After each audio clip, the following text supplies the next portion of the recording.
Salve, salve galerinha! Beleza? Estamos de volta aqui para mais um vídeo e dando continuidade ali à última leitura que eu fiz.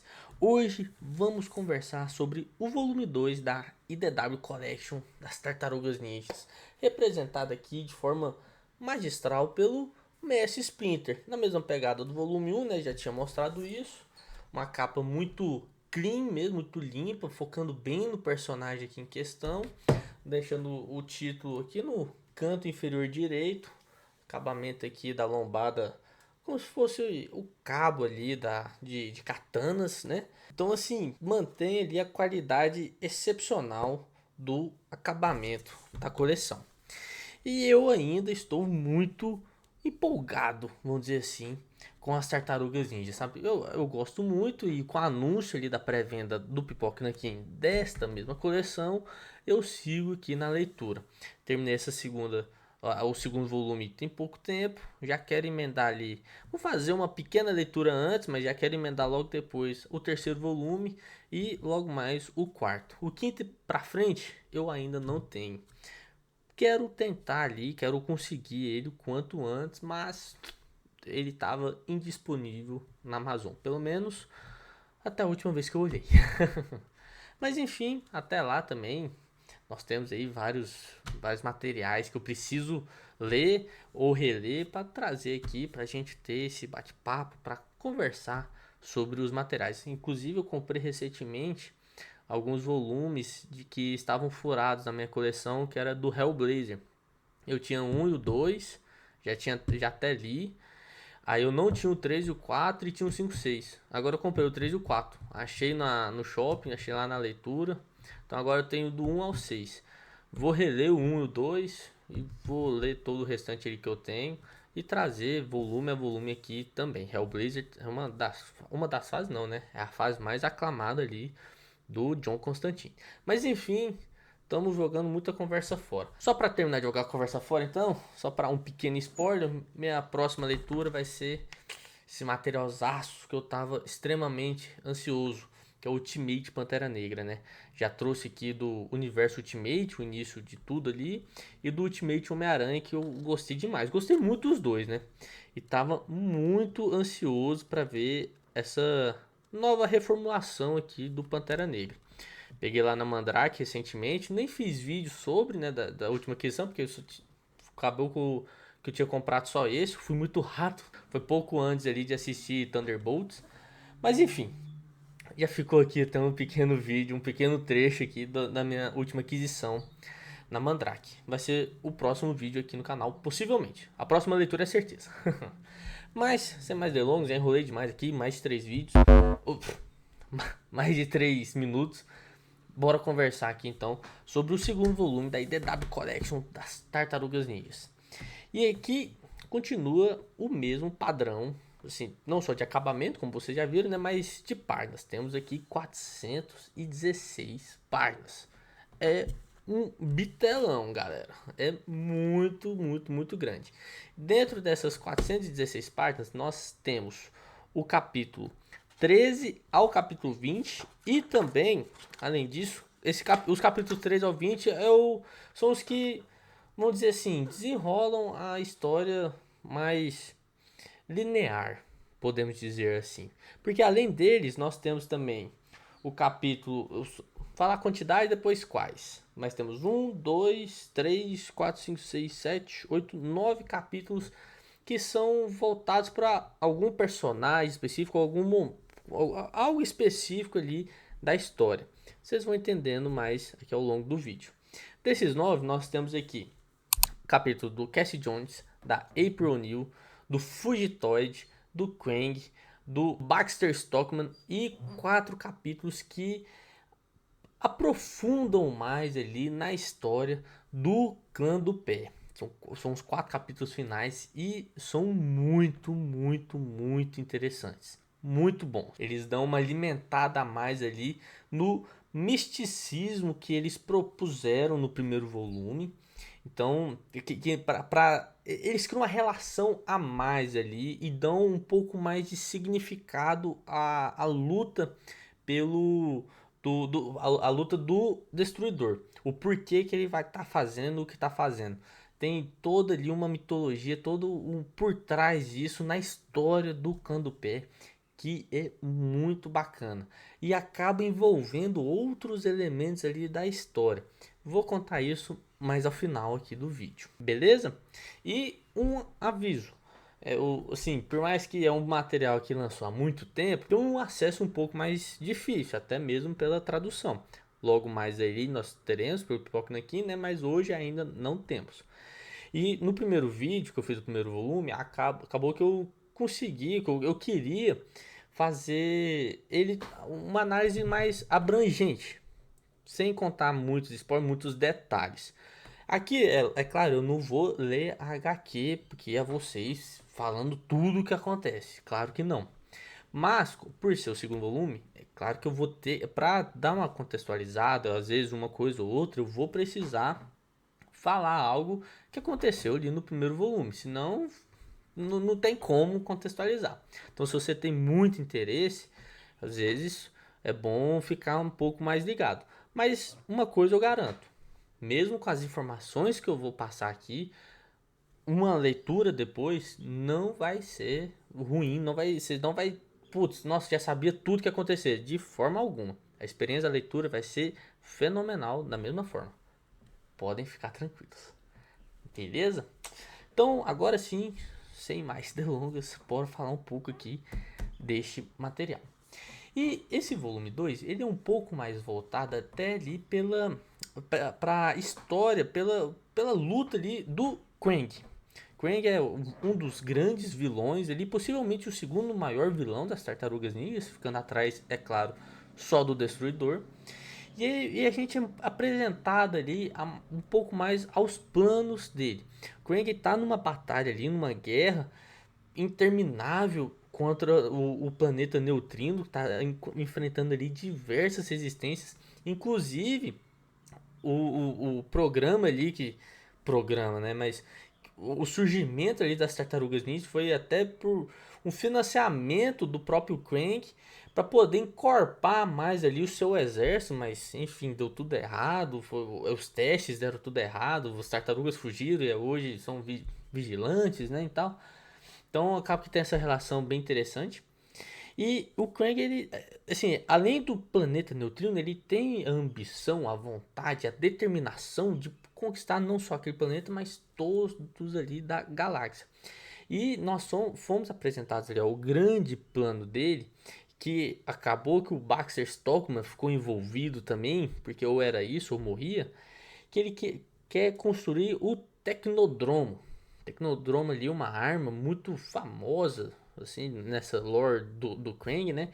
Que tem a função basicamente ali de terraformar o planeta, e no caso ele quer usar na Terra mesmo, a ponto de deixar ali o planeta mais habitável, nas melhores condições para a sua raça. Então é até engraçado que na história mesmo do Stockman, do capítulo dele, você.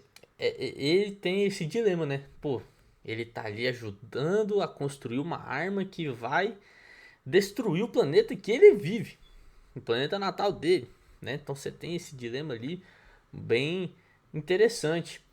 Mas, e além disso, durante todo o capítulo a gente tem um pequeno impasse, um contratempo em que as tartarugas são levadas lá ao planeta Neutrino e colocam todas as suas forças ali para ajudar a resistência e enfrentar o Krang. É claro, a guerra ali não acaba, mas ele cria uma pedra no sapato ali do general que ele não estava esperando. E é muito interessante você ver o desenrolar ali de todos os personagens, a relação que tem o Donatello com o Fugitoid, que é muito massa. Inclusive, Fugitoid, uma outra homenagem ali dos criadores, né? Não foi um personagem criado lá na foi criado na coleção clássica? Agora eu não me recordo, mas eu tenho quase certeza que sim.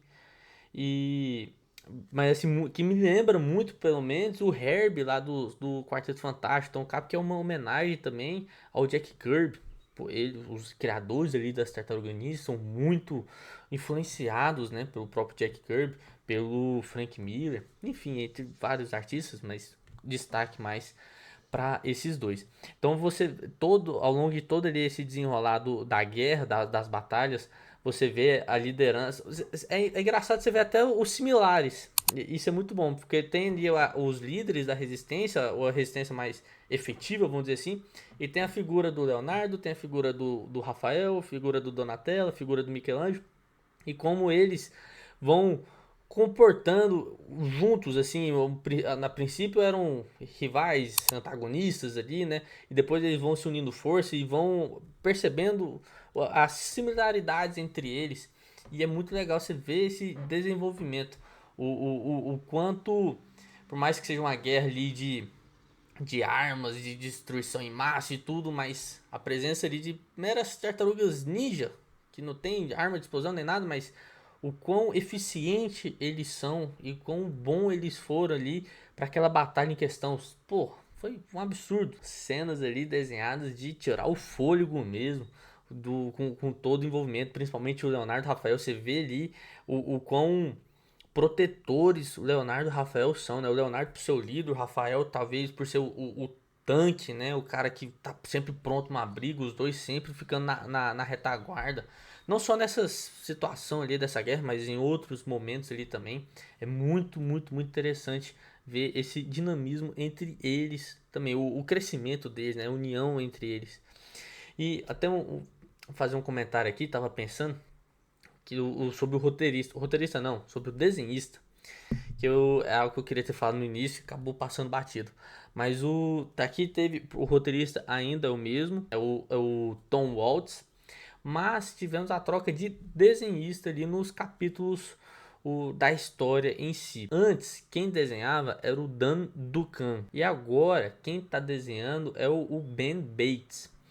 Ainda são muito bons os desenhos, mas eu confesso, eu prefiro o Dan Duncan desenhando ali no primeiro volume, sabe?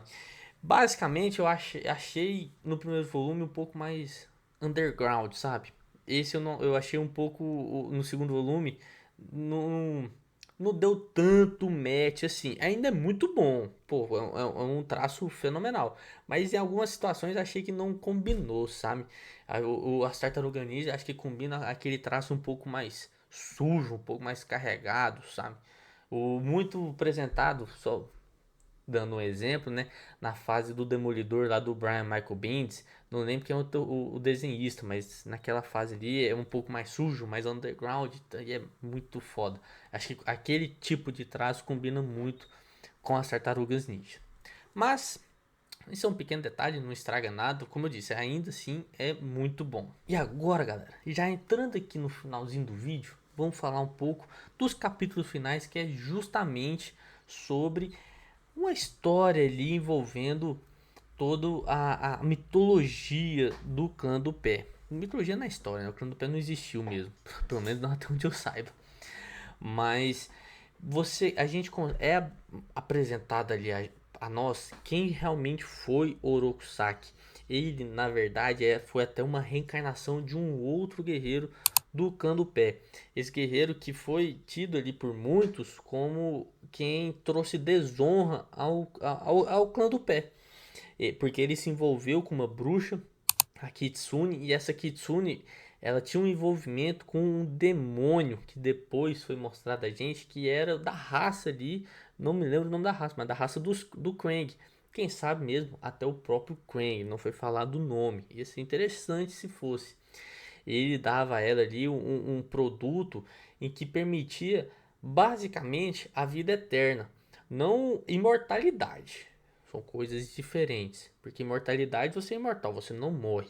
A vida eterna é você sempre manter sua jovialidade, mas se você for ferido mortalmente, acaba que você morre. Acontece que esse guerreiro que trouxe essa desonra, depois de justamente morrer, uma rebelião ali, ele tem seu espírito voltado no filho de Orochimaru. Orochimaru foi quem matou esse guerreiro que desonrou o clã do pé, e seu filho teve o teu espírito de seu antecessor, que é o Orokusaki. Agora, ficou meio confuso, né? Mas basicamente, tentando dar uma resumida, Orokusaki, que é o filho do Orochimaru, que é o novo líder do clã do pé, Orokusaki é a reencarnação de quem o Orochimaru matou. Então você vê ali um pequeno ciclo de vingança agora acontecendo e de corrupção dentro do clã do pé. E o Orokusaki que nós vemos aqui nessa história, nos dias atuais, é o mesmo Orokusaki lá de trás.